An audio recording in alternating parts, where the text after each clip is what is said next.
This is a video of some of the reference books or guides that are needed for a hospital pharmacy. In America, many of these references are kept online because Joint Commission wants these references to be up to date with the current edition. So hospitals use the online version of these references so that they are compliant with the Joint Commission requirements. The first guide that we should consider is the Lexicom guide. Lexicom has the detailed information of all the medicines that are used at the retail or hospital pharmacies. And Lexicom also has a pediatric handbook, a separate guide for the pediatric portion of the medicines. If a hospital doesn't have access to the online guides, then this intravenous medications guide can be a helpful guide for compounding IV medications. It talks about different concentration, diluent, and solution by which IV medication can be compounded. This injectable drugs, which is considered the T-cell guide, is the main source of information for checking IV compatibility and stability. It talks about different drug compatibility and also the drug with the diluent or solution compatibility.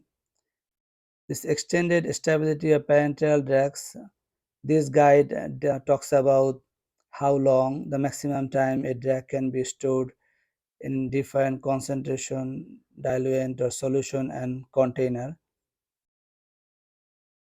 This Harriet Lane handbook guide is a very useful guide for hospital pharmacies. It talks about the important points that a person who wants to work at the hospital to know about the different fields of medicine. You can see from the contents of this guide what this book covers.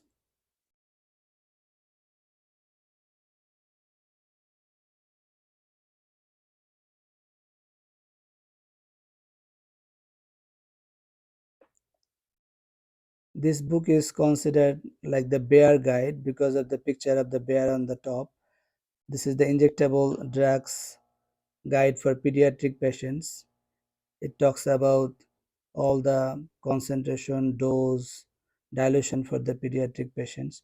This pediatric drug formulations is a useful guide for compounding medications for pediatric patients. Many of the medicines don't come in the pediatric form for pediatric administration, so they need to be compounded. It will be handy for a hospital to have a medical dictionary for knowing all the medical terms.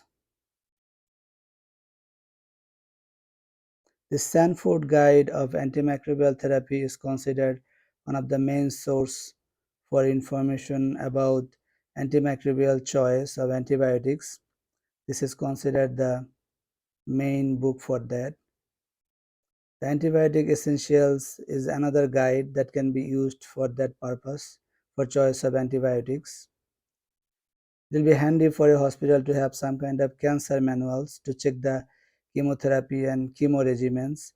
This is one example. This is a second example, cancer chemotherapy drug manual. And there are many other online sources now for that purpose. This medical microbiology is a very good book for studying microbiology from the medical point of view.